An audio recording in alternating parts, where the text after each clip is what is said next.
السلام عليكم ورحمة الله تعالى وبركاته. بسم الله الحمد لله والصلاة والسلام على أشرف رسول الله وعلى آله وصحبه أجمعين الفائزين برضا الله أما بعد.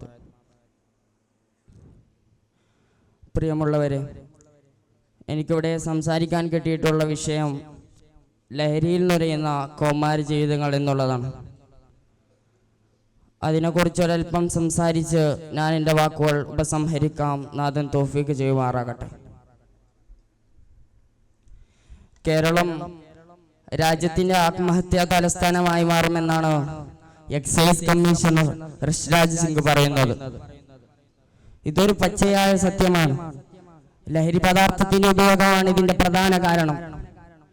ലഹരി ഉപയോഗം എന്നുള്ളത് ഒരൊറ്റ ദിവസം കൊണ്ട് സംഭവിക്കുന്ന ഒന്നല്ല, മറിച്ച് വർണ്ണ പാക്കറ്റുകളിലെത്തുന്ന ലഹരി മിഠായികളാണ് തുടക്കം. അത് പിന്നെ പാൻ മസാലകളായി, മദ്യമായി, മയക്കുമരുന്നായി, കഞ്ചാവായി കൗമാരക്കാരിലെത്തിക്കാൻ വൻ റാക്കറ്റുകൾ തന്നെ പ്രവർത്തിക്കുന്നുണ്ട്. ഈ അധോലോക മാഫിയകൾ സ്കൂളുകൾ, കോളേജുകൾ തുടങ്ങി കൗമാരക്കാർ കയറിയിറങ്ങുന്ന സ്ഥലങ്ങളെ കേന്ദ്രമാക്കിയാണ് ലഹരി കൈമാറ്റം നടത്തുന്നത്.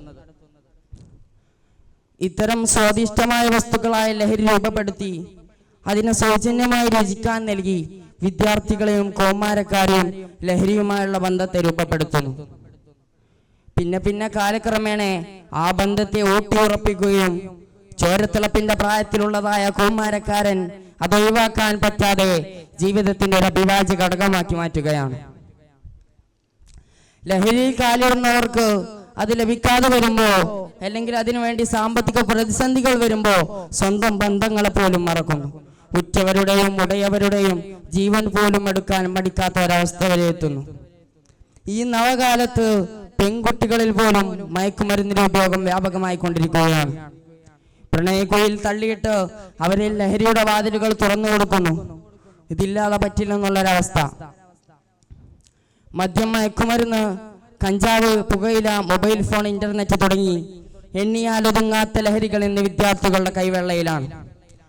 അവർ പരസ്പരം കൂട്ടുകൂടാൻ പോലും മറന്ന് സൗഹൃദത്തിനും സന്തോഷത്തിനും പകരം വെറുപ്പും അക്രമവും മത്സരബുദ്ധിയും സ്ഥാപിക്കുന്നു. ഒരു കുട്ടിയെ സംബന്ധിച്ചിടത്തോളം ആ കുട്ടിയുടെ പ്രഥമ പഠനശാല അവന്റെ വീടാണ്. അവിടുത്തെ അനുഭവങ്ങളാണ് പ്രധാനമായും അവന്റെ ജീവിതത്തെ നിർണ്ണയിക്കുന്നത്. വീട്ടിലൊരു ലഹരി ഉപഭോക്താവുണ്ടെങ്കിൽ കുട്ടിയിൽ അതൊരു സാധാരണ കാര്യമായി തോന്നുകയും പതിയെ കുട്ടി അതിലകപ്പെടുകയും ചെയ്യുന്നു. ജീവിതത്തെ നിർണ്ണയിക്കുന്നത് പോലും ലഹരിയായി മാറി എന്നതാണ് ഇന്നത്തെ അവസ്ഥ. ചെറിയ പ്രശ്നങ്ങളെ പോലും പരിഹരിക്കാൻ കഴിയാതെ ആത്മഹത്യ തേടുന്നു. ആവശ്യമില്ലാത്ത എടുത്തുചാട്ടങ്ങൾ ബന്ധങ്ങളെ അകറ്റുന്നു. ഇത്തരം മാഫിയകളിൽ നിന്ന് നമ്മുടെ മക്കളെ കാത്തു സൂക്ഷിക്കേണ്ടത് നമ്മളാണ്. നാഥൻ അതിന് തൗഫീഖ് ചെയ്യുമാറാകട്ടെ. ഇത്രയും പറഞ്ഞുകൊണ്ട് ഞാൻ എൻ്റെ വാക്കുകൾ ഉപസംഹരിക്കുന്നു. അസ്സലാമു അലൈക്കും വറഹ്മത്തുള്ളാഹി.